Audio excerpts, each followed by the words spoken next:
Unit 19 plant physiology இந்த lesson பார்க்கலாம். நான் Mahalakshmi. Introduction. Animals move in search of food, shelter and for reproduction. Animals ஒரு இடத்துலேருந்து இன்னொரு இடத்துக்கு நகரும். எதுக்காக? ஃபுட்டை சர்ச் பண்ணி போகும், இல்லைன்னா தன்னுடைய தங்குற இடம், ஷெல்டர்னால் அவங்க எங்கே வாழ்கிறாங்களோ அந்த இடம், வாழ்விடத்தை தேடி போகும்.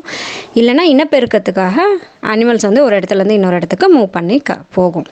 To plan show such moments. இதே வந்து செடி கொடிகள் வந்து மூவ் ஆகுதா? ஏதாவது moments காட்டுதா? Have you observed the leaves of Mimosa pudica? Touch me not plant closes on touching. Mimosa pudica அப்படின்றது touch me not அப்படிங்கிற பிளான்ட், தொட்டா சினங்கின்னு தமிழில் சொல்லுவோம். அந்த லீவ்ஸை கவனித்து பார்த்துருக்கீங்களா? நம்ம டச் பண்ண உடனே என்ன ஆகும்? அப்படியே க்ளோஸ் பண்ணிக்கும். Whereas Helianthus anus sunflower follows the path of the sun from dusk to dawn. அதே மாதிரி சன்ஃப்ளவர், சூரியகாந்தி பூ சொல்லுவோம் இல்லையா, Helianthus anus, அந்த பூ என்ன பண்ணோம்? டஸ்க்லேருந்து டான் வரைக்கும், அதாவது சூரியன் மேலே வர்றது, மேலே வர்றதுலேருந்து கீழே போகிற வரைக்கும், உதிச்சு மறையிற வரைக்கும் பார்த்திங்கன்னா அந்த சன் எந்த பக்கமாக இருக்கோ அதே பக்கமாக அந்த பூ வந்து அப்படியே திரும்பிக்கிட்டே இருக்கும். ஃப்ரம் ஈஸ்ட் டு வெஸ்ட், ஈஸ்ட்லேருந்து வெஸ்ட் பக்கமாக அந்த சன்ஃப்ளவர் வந்து திரும்பும். These movements are triggered by an external stimuli. இந்த மூமெண்ட், இப்போ நம்ம டச் மீ நாட்டை டச் பண்ண உடனே அதெல்லாம் க்ளோஸ் ஆகிடுது. சூரியகாந்தி பூ வந்து சூரியன் எந்த திசையில் இருக்கோ அந்த திசையை நோக்கி அப்படியே திரும்புறது. இது எல்லாமே எதனால் ஏற்படுதுன்னா, ஏதோ வெளியே இடத்துலேருந்து வரக்கூடிய ஒரு ஸ்டிமுலை, ஒரு தூண்டுதல். அதனால தான் வந்து இந்த பிளான்ஸ் வந்து இப்படி பிஹேவ் பண்ணுது. Unlike animals, plants do not move on their own from one place to another. Animals மாதிரி பிளான்ஸ் வந்து ஒரு இடத்துலேருந்து இன்னொரு இடத்துக்கு மூவ் ஆகாது. But can move their body parts for setting sunlight, getting sunlight, water and nutrients. ஆனால் plants என்ன பண்ணும்? தன்னோட பார்ட்ஸை, தனக்கு இருக்கக்கூடிய அந்த பாகங்களை மூவ் பண்ணிக்கும். எதுக்காக அப்படின்னா, சன்லைட் கொண்டு வரதுக்காக, வாட்டர் உறிஞ்சுக்கிறதுக்காக, அதுக்கு தேவையான சத்துக்கள் எல்லாம் வந்து எடுத்துக்கிறதுக்காக தன்னோட பார்ட்ஸில் வந்து மூமெண்ட் காட்டும் plants. They are sensitive to external factors like light, gravity, temperature, etc.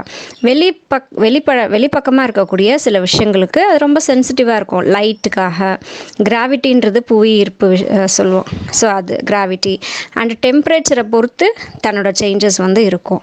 In this lesson we will study about various movements in plants, photosynthesis and transpiration. இந்த லெசனில் பிளான்ஸ் என்னெல்லாம் மூமெண்ட்ஸ் கொடுக்குதுன்னு சொல்லி பார்க்க போகிறோம். அண்ட் ஃபோட்டோசிந்தசிஸ், தன்னுடைய உணவை தானே எப்படி தயாரிச்சுக்கிறது அப்படின்றத பார்க்க போகிறோம். அண்ட் டிரான்ஸ்பிரேஷன், இந்த செடியிலேருந்து தண்ணி வெளியில் போகும் இல்லையா, ஸோ அதெல்லாம் வந்து எப்படி நடக்குது, அந்த தன்னோட செடிக்குள்ளேயே அதுக்கு தேவையான விஷயங்களை எப்படி ஒரு இடத்துலேருந்து இன்னொரு இடத்துக்கு அது அனுப்புது, எப்படி எடுத்துக்குது அப்படின்றத வந்து டிரான்ஸ்பிரேஷன் அப்படிங்கிற டாப்பிக்கில் பார்க்கலாம்.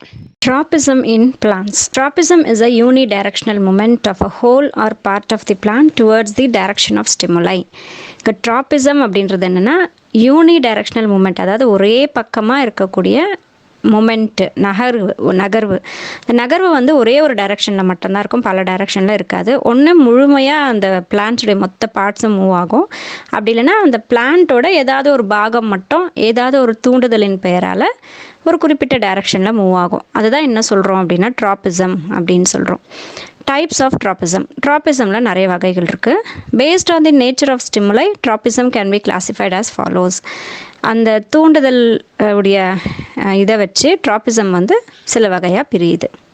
ஃபோட்டோட்ராபிசம், movement of plant parts towards light, example shoot of a plant. Phototropism அப்படின்றது லைட் எந்த பக்கமாக இருக்கோ அந்த பக்கமாக பிளான்ட்ஸுடைய சில பாகங்கள் மட்டும் மூவ் ஆகும். எக்ஸாம்பிள் என்ன சொல்கிறாங்கன்னா, அந்த பிளான்ட்ஸ் ட்ரீஸுடைய ஷூட்டு, அதாவது மேலே தண்டு, இலைகள் அதெல்லாம் இருக்கு இல்லையா, அந்த தண்டு பகுதி வந்து லைட் எந்த பக்கமாக இருக்கோ அந்த பக்கமாக மூவ் ஆகுது அப்படின்னு சொல்கிறாங்க. அதுதான் வந்து ஃபோட்டோட்ராபிசம். இங்கே ஃபோட்டோனா லைட்டுன்னு அர்த்தம், ட்ராபிசம்னா மூமெண்ட்டுன்னு அர்த்தம். Then geotropism, movement of a plant in response to gravity. கிராவிட்டின்றது புவி ஈர்ப்பு, அதுதான் gravity. Example root of a plant. நம்ம வேர்களெல்லாம் எப்பயுமே அதோடைய வளர்ச்சி எப்படி இருக்கும்னா கீழ் நோக்கி தான் இருக்கும். ஏன்னா புவி ஈர்ப்பு விசைன்றது கீழ் நோக்கி தான் இருக்குது, பூமிக்குள்ளே தான் கீழ் நோக்கி இருக்கிறதுனால வேர்கள் வந்து கீழ் நோக்கி தான் வளரும். ஸோ அது ஜியோட்ராபிசம். அடுத்து hydrotropism. Hydrotropism, movement of a plant or part of a plant towards water, example root of a plant. தண்ணி எந்த திசையில் இருக்கோ அந்த திசையில் மூவ் ஆகுது அப்படின்னா அதை வந்து ஹைட்ரோட்ராபிசம் சொல்கிறோம். ஹைட்ரோன்னா வாட்டர்னு அர்த்தம்.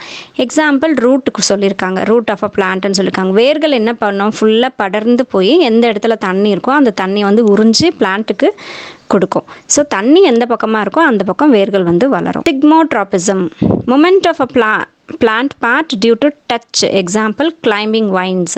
நம்ம டச் பண்ணுறத டச்சை பொறுத்து, தொடு உணர்வை பொறுத்து அந்த பிளான்ட் வந்து மூவ் ஆகும்.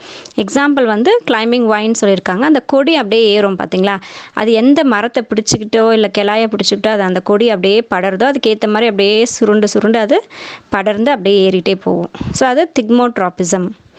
Chemotropism, movement of a part of a plant in response to chemicals. ஒரு சில கெமிக்கல்ஸை தேடி தன்னுடைய மூமெண்ட் வந்து இருக்கும். சில செடிகள் வந்து கெமிக்கல்ஸை பொறுத்து மூவ் ஆகும். Example growth of a pollen tube in response to sugar present on the stigma.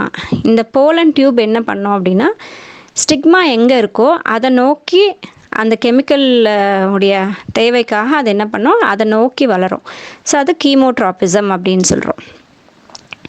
இங்கே போலன் ஸ்டிக்மா அப்படின்றது பார்த்திங்கன்னா அந்த பிளான்ட் ஃப்ளவரில் இருக்கக்கூடிய ஆண் பெண் இனம், அதுதான் வந்து pollen stigma. Tropism is generally termed positive if growth is towards the signal and negative if it is away from the signal. ட்ராபிசமை வந்து ரெண்டாக நம்ம ஜென்ரலாக சொல்லுவோம். எப்படி சொல்லுவோம்னா பாசிட்டிவ் ட்ராபிசம் இல்லைனா நெகட்டிவ் ட்ராபிசம் அப்படின்னு சொல்லுவோம். பாசிட்டிவ்னா அந்த சிக்னல் இருக்கக்கூடிய இடத்து பக்கமாக அது திரும்பினா அது பாசிட்டிவ். சிக்னலுக்கு ஆப்போசிட்டாக திரும்பினா அது நெகட்டிவ் அப்படின்னு சொல்கிறோம். Shoot of a plant moves towards the light, the root moves away. இப்போது நம்ம செடி கொடிகள் மரத்துடைய தண்டு பார்த்திங்கன்னா லைட்டை நோக்கி தான் அது வளருதுன்னு படித்தோம். அப்போது ரூட்ஸ் வந்து என்ன பண்ணுது, லைட்டுக்கு ஆப்போசிட்டில் வளருது. அதனால் ஷூட்டை என்ன சொல்கிறோம் அப்படின்னா, தண்டு பகுதி என்ன சொல்கிறோம் அப்படின்னா பாசிட்டிவ்லி ஃபோட்டோட்ராஃபிக் அப்படிங்கிறோம். அப்போது வேர்கள் வந்து நெகட்டிவ்லி ஃபோட்டோட்ராஃபிக். அப்போது லைட்டுடைய அந்த ஸ்டிமுலைக்கு ஆப்போசிட்டில் வளருதுன்னு அர்த்தம். இங்கே வெறும் பாசிட்டிவ்லி ஃபோட்டோட்ராஃபிக் தான் கொடுத்துருக்காங்க. Usually shoot system of a plant is positively phototropic and negatively geotropic and root system is negatively phototropic and positively geotropic. நம்ம ஷூட் சிஸ்டம், அதாவது செடிகளுடைய அந்த தண்டு பகுதி எடுத்துக்கிட்டோம் அப்படின்னா லைட்டுக்கு அது பாசிட்டிவாக இருக்கும், அதனால் அதை பாசிட்டிவ்லி ஃபோட்டோட்ராஃபிக்னு சொல்கிறோம்.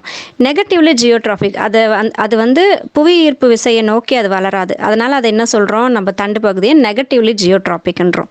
இதே வேர்கள் எடுத்துக்கிட்டோம் அப்படின்னா லைட்டுக்கு ஏற்ற மாதிரி அது வளராது, அதனால் அது நெகட்டிவ்லி ஃபோட்டோட்ராஃபிக். அண்ட் புவி ஈர்ப்பு விசைக்கு ஏற்ற மாதிரி தான் அது வளரும், அதனால் அது வந்து பாசிட்டிவ்லி ஜியோட்ராஃபிக். இங்கே கன்ஃபியூஸ் ஆகாமல் கான்செப்டை புரிஞ்சுக்கிட்டு கரெக்டாக எழுதணும்.